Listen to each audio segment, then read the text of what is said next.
Queen Elizabeth II has been alive for more than 95 years, and she's held the crown for more than half of that, making her the longest reigning monarch in the history of the world. She's lived through over a dozen British prime ministers, 14 US presidents, and 20 Summer Olympics. God bless her, she's 95. That's a long-lived life. That's a life well lived.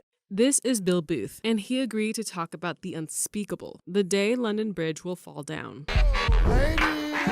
No, not the actual bridge, though that's another interesting story in itself. Operation London Bridge is the not-so-secret plan for the United Kingdom when the Queen dies. When the Queen dies, the House of Windsor and the palace will go into super overdrive. On the day of her death, known as D-Day, the Queen's private secretary will call the Prime Minister and say the words, "London Bridge is down."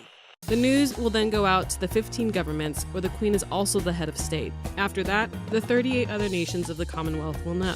A news flash will be sent to the UK Press Association and media all over the world. At the BBC, an alarm for national emergencies will be activated. It's so rarely used that many of their staff don't even know what it sounds like. You've seen it? No. All of their anchors will wear black, and their usual red logo will go black as well. At the same time, a man dressed in black will hang a sign on the gate outside Buckingham Palace. The royals' website will also sport the same message, whatever that ends up being. All the flags will be lowered to half-staff, and bells will toll. Immediately after her passing, her son Charles will unofficially become king. He'll make his first speech as head of state that evening. This is the plan if she dies in London, but no need to fret. If she passes elsewhere, they've still got it planned out to a T. The day after the Queen's death, the flags will be raised again, and at 11 a.m. sharp, Charles will officially become king. He may or may not choose to stick with the name Charles, and his wife Camilla will become queen per Elizabeth's request. He will then tour the UK to Edinburgh, Belfast, and Cardiff to attend services honoring his mother. Meanwhile, Westminster Hall will be closed for cleaning and funeral preparations. The Queen is coming. 4 days after her death, there will be a procession from Buckingham Palace to Westminster Hall, where she will lie in state for the next 4 days. Important people will be able to visit her first, then the normal people. The palace is expecting 500,000, a million people to visit her there in her coffin. Then there'll be a funeral, and then we go on from there. The 9th day is funeral day. At 9 a.m., the bells covered in leather pads will ring muffled tones. The coffin will be carried to Westminster Abbey.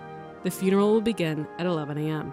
Assuming the pandemic will allow it, 2,000 invited guests will attend, and the rest of the world will watch on their TVs. Everything will be shown except for the royals' faces during prayer. After the funeral, the Queen will go to Windsor Castle, where she will be buried next to her husband, Prince Philip, and her father, King George VI. God save the Queen. I don't think they'll be sobbing on the streets for the death of the Queen. I think that the tears will be shed and people will feel a moment and a passing, but I don't think they'll be gut punched. Brits overwhelmingly love the Queen, and the Queen loves them. I mean, she vowed to dedicate her whole life to them. I declare before you all that my whole life shall be devoted to your service. They like the tradition of it. They like the steadfastness of it. They like that they come from a place, even with a monarch that had like parliaments and rule by the people for centuries. They like their history, and she is a living link to history.